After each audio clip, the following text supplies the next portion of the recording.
and it's a goal!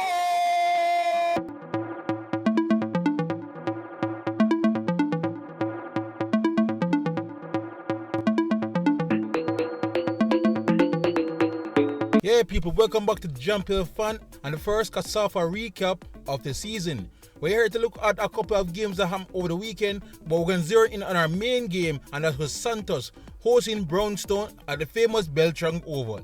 Now, when the game started, Brownstone was already on the attack, and they scored so early that my camera wasn't fully ready to capture the goal in a better condition. But nonetheless, 1-0 to Brownstone, and it was clear that they came with a clear goal to attack and attack early.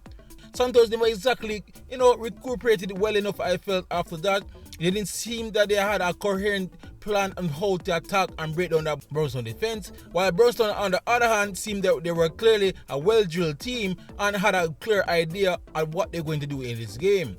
There wasn't much clear-cut chances between both teams. Both teams was going back and forth without really bringing the keepers into no real big saves, but Santos was playing with all the heart they have to try to get something on the scoreboard.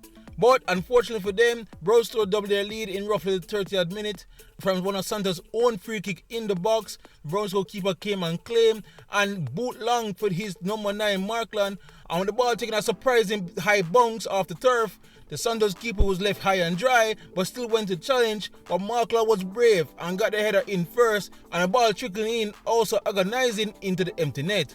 2-0, and Brownstone game plan was definitely working. Santos got a bit more aggressive after that as they were desperate to try to get back at least a goal before the half, but Brownstone matched that physicality and the game was starting to become very chippy.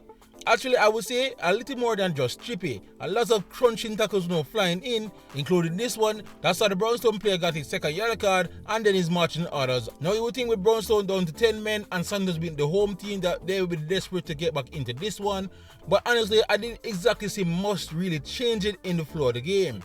I will admit, Santos were much better in the second half. They were now swinging a lot more crosses into the box to try to get something going. But again, I felt the Brownstone defense did an admirable job to keep our Santos off the scoreline.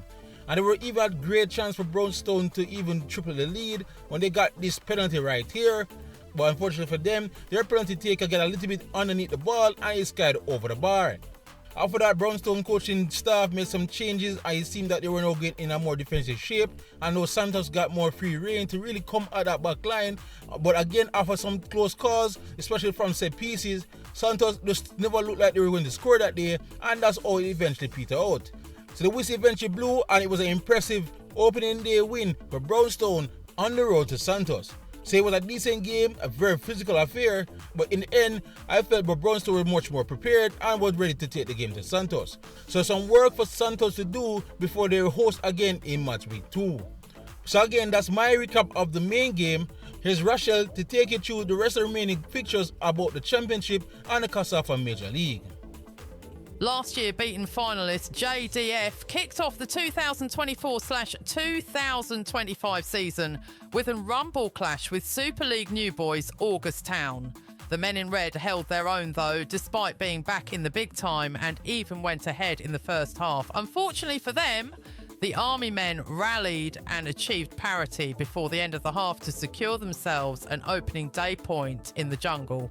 In the second game of the Rumble doubleheader, defending champs Boys Town were taking on the other new boys, Duhaney Park. With the disappointment of the Tier 2 playoffs behind them, Boys Town flew out of the blocks in this encounter and essentially wrapped up things by the first 15 minutes with 2 goals. Duhaney stopped the bleeding but could not find any goals of their own and therefore lost their first match 2-0.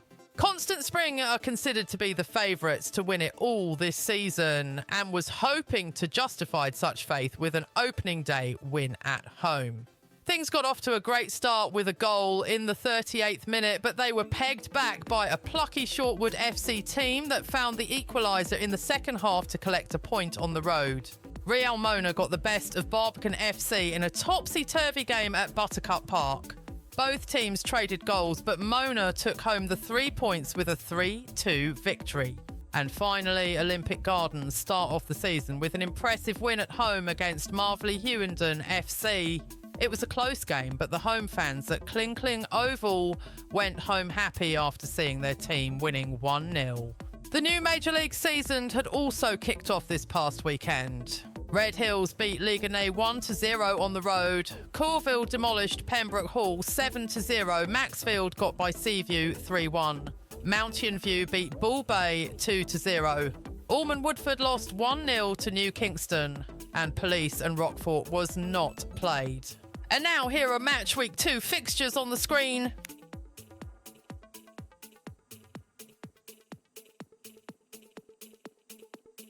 So yeah, man, thanks again to Rachel for that recap. We all look forward to Match Week 2. But until then, please like, subscribe and share as we look to keep you up to date on all things in both the KSAFA leagues leading up to the finals in June. Otherwise, for great KSAFA content, you're already in the right place. Jump your fun. YouTube, big up yourself.